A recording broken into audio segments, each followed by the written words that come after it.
네, 내가 살고 있는 동네는 과연 안전할까 이런 궁금증 한 번쯤은 가져보셨을 텐데요. 국민안전처가 전국에서 어느 곳이 제일 안전하고 또 각종 사고가 없는지 등급별로 구분해서 알려주는 지방자치단체별 지역안전지수를 공개했습니다. 백기종 전 수서경찰서 강력팀장 그리고 사회부 이승국 기자와 함께 자세히 짚어보겠습니다. 어서 오십시오. 안녕하십니까? 자, 먼저 이승국 기자, 국민안전처가 공개한 그 내용이 지역별 안전지수인데요. 이걸 어떤 지표로 등급을 나눈 겁니까? 네, 전국 시도와 시군구를 대상으로 7개 분야로 나눠서 안전 등급을 매긴 건데요. 네. 범죄와 화재, 교통사고와 안전사고, 자연재해 등입니다. 결과는 지난해 통계 자료를 바탕으로 작성이 됐는데요. 예. 1등급부터 5등급까지 5단계로 나눠서 평가를 했습니다. 안전처는 올해부터 매년 지역 안전지수를 공개하겠다고 밝혔는데요. 예.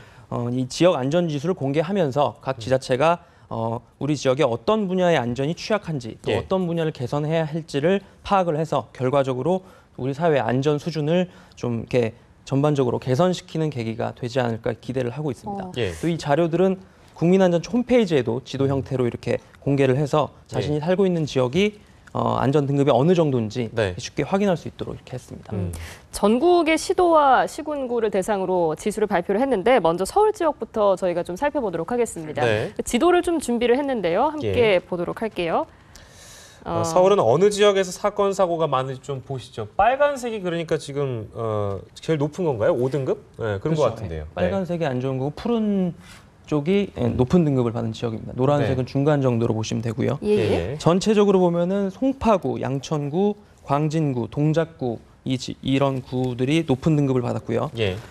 이 세부적으로 보면 범죄 분야를 보면은 도봉구는 1등급을 받았고 네. 강서, 양천, 성북, 노원구 이런 곳들이 안전한 곳으로 나타났습니다. 네. 반면에 이 종로구, 그다음에 중구, 영등포구는 가장 낮은 등급을 받았는데요. 네.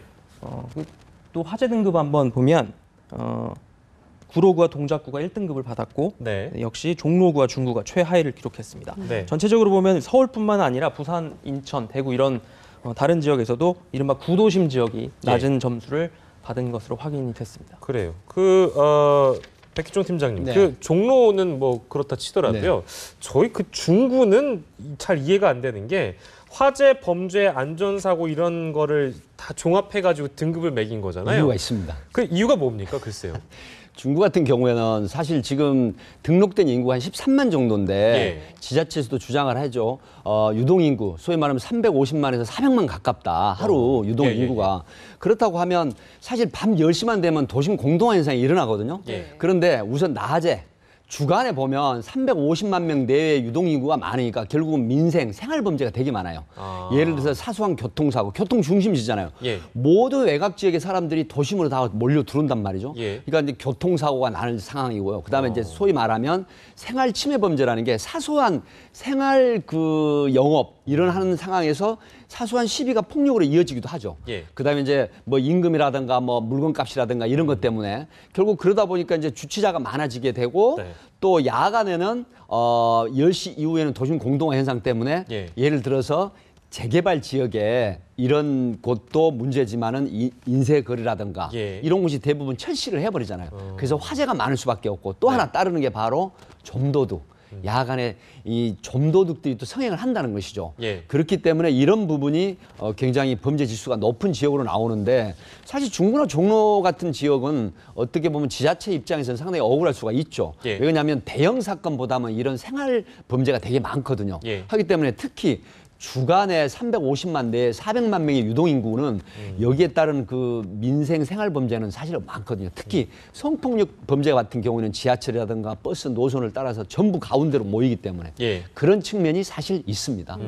그래서 실제로 중구청 관계자도 이 안전지수에 대해서 좀 불편한 기색을 드러내기도 했는데 하지만 그렇다고 해도 이런 오래된 도심에서 안전지수가 낮게 나타나는 부분에 대해서 대책이 필요하지 않겠습니까? 사실 대책이 필요하죠. 왜 그러냐면 우리 기자분하고도 얘기를 잠깐 대기실에서 했지만 자 도심의 인구가 350만 유동인구가 온다고 하면 그 인구가 왜 거기에 외곽 소위 말하면 수도권이라든가 많은 그 서울권의 외곽 주민들이 거기 모이겠어요. 바로 생활을 위한 그런 거거든요. 주간에 사무실 빌딩에 출근하죠. 그다음에 시장이 많죠. 또 교통망을 이용한 그런 여러 가지 그 비즈니스 업무 차에 온단 말이죠. 그렇다고 하면 세금이 어디로 가요?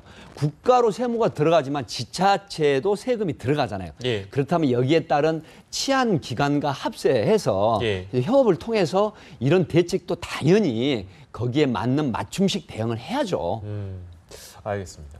근데요, 그 이제 아까도 이제 우리 백기종 팀장께서 얘기를 해주셨습니다만 서울 종로구, 중구 이 그 지자체에 있는 그 일하시는 분들이나 특히 이제 뭐 지자체 장 같은 경우에는 굉장히 기분이 안 좋을 수 있는 상황이잖아요. 분위기가 안 좋다면서요. 네. 아무래도 지자체 입장에서는 신경을 안 쓸 수가 없을 텐데요. 예. 그러니까 팀장님 말씀하신 것처럼 종로구나 중구 같은 지역은 업무 밀집 지역으로 이렇게 볼 수가 있습니다. 네. 그래서 거주하는 인구보다 유동 인구가 10배 이상 많은 지역들인데요. 네. 근데 이번 통계에 외부 거주자들의 사고 숫자가 반영이 되다 보니까 예. 수치가 높아졌다. 뭐 이런 입장을 얘기를 하고 있습니다. 예. 중구청 같은 경우에는 상주 인구가 13만 명인데 예. 유동 인구가 350만 명에 달하는데 이런 것들이 다 이렇게 포함이 돼서 높아졌다는 거죠. 그러면서 이제 자체적으로 다양한 안전 정책을 이렇게 추진하면서 안전사고 감소를 위해서 노력을 하겠다고 그렇게 밝혔습니다. 네. 저희가 서울 지역을 좀 중점적으로 살펴봤는데 전국적으로도 그 지도가 준비가 돼 있어서요. 한번 예. 보면서 이야기를 더 나눠보겠습니다. 네. 전국 지역 안전 등급 지도를 한번 보시겠습니다. 네, 전국 7개 분야 지역 안전 등급이라는 지금 지도를 보여드리고 있는데요. 이것도 좀 설명을 부탁드리겠습니다. 네, 일단 지금 나오는 게 범죄 안전사고, 그다음에 자살, 감염병 먼저 나왔는데요. 예. 전체적으로 먼저 말씀을 드리면 예. 경기도 용인시, 그다음에 서울 송파구, 양천구, 그다음에 대구 달성군이 그 가장 안전한 곳으로 이렇게 나타났습니다. 예. 시 단위로 들어가 보면 경기도 용인시와 군포시, 고양시 등이 가장 높은 점수를 받았고요. 네. 근데 이제 특이한 거는 상위 10곳 중에 충남 계룡시를 제외하고는 모두 경기도에 있는 시들이 안전한 곳으로 이렇게 평가가 됐습니다. 네. 특별시와 광역시 경우를 보면 화재하고 교통사고 분야는 서울시가 우수하게 나타났고 네. 자연재해와 범죄, 안전사고 분야에서는 세종시가 1등급을 받은 것으로 이렇게 나타났습니다. 자연재해 분야에서 제일 안전한 곳이 세종시와 세종시가 1등급을 받았죠. 세종시가 특별시와 1등급. 광역시 경우에는. 그렇습니까? 그다음에 안전한 군 경우를 살펴보면 예. 대구 달성군, 그다음에 충북 증평군, 경북 칠곡군 이런 곳이 예. 뽑혔고 자치구 단위에서는 서울 송파구와 양천구, 광진구, 동작구, 그다음에 인천의 연수구가 높은 순위를 기록했습니다. 예. 백기종 팀장님께서는 경찰로 일을 하셨기 때문에 그 7개 분야 중에서도 범죄 지도를 좀 눈여겨보시지 네. 않았을까 싶은데요. 어떻게 네. 보셨습니까? 사실 유동 인구가 그렇게 많지 않은 곳이 범죄 안전 지역이고요. 예. 그다음에 이제 신도시 같은 경우 예. 예를 들어서 교통망이 굉장히 발달돼 있고 인접한 곳이 자연 녹지가 많다라든가 뭐 산이 그러니까 그렇게 유명하진 않지만 어떤 친환경적인 그런 그 요소 자연환경이 많으면 사실 범죄가 굉장히 줄어들고 범죄 요소가 없죠. 특히 지금 그 거론되는 해당 주민들 입장에서는 예. 소위 말하면 교통망, 교통 인프라라든가 그다음에 유흥업이라든가 어떤 굉장히 그 건설 쉽게 말하면 그 제조업 이런 예. 분야가 사실 상대적으로 적은 지역이거든요. 그렇기 때문에 사람이 살아가는 데 있어서 환경적으로 친환경적인 요소가 있기 때문에 네. 그래서 범죄가 스며들 염려가 그 다소 다른 데보다 비교적 낮죠. 네. 그런 측면이 또 주민들 간에 또 스스로도 환경 요인이 주는 그런 어떤 범죄를 일으킬 수 있는 요인이 적다. 그래서 세계적으로도 환경이 굉장히 중요하다는 이유가 네. 친환경 거주지를 찾는 게 바로 그런 연유입니다. 근데 이제 반대로 우리가 그 지역 안전 등급 지도에서 이제 사고 위험이 높다고 판정받은 이런 지자체들은 어떤 대책이 좀 필요하다고 보십니까? 그래서 사실 그 분석을 해야 되겠죠. 관내에서 예를 들어서 중부 같은 경우는 유동인구가 많다고 하면 경찰 기관, 뭐 교통망이라든가 야간의 화재 대비 또 그 유동인구에 따른 어떤 교통사고 관련 이런 것들이 종합적으로 집약돼서 통계가 나온 거거든요. 예. 이 통계라고 하는 국민안전처에서 독자적으로 낸 게 아니라 경찰청의 범죄 발생 빈도 그다음에 수치 이걸 감안해서 만들어낸 거기 때문에 그에 따른 분석을 통해서 대응하는 그런 맞춤식 안전 시스템을 마련할 필요가 있다. 예. 이렇게 분석을 합니다. 네. 이렇게 7개 분야에 걸쳐서 또 지역별로 안전지수가 나온 만큼 거기에 대해서 좀 분석을 하고 맞춤형 대책을 마련할 수 있는 계기가 될 수 있기를 바랍니다. 지금까지 백기종 전 수서경찰서 강력팀장 그리고 사회부 이승국 기자였습니다. 고맙습니다. 고맙습니다. 네, 감사합니다.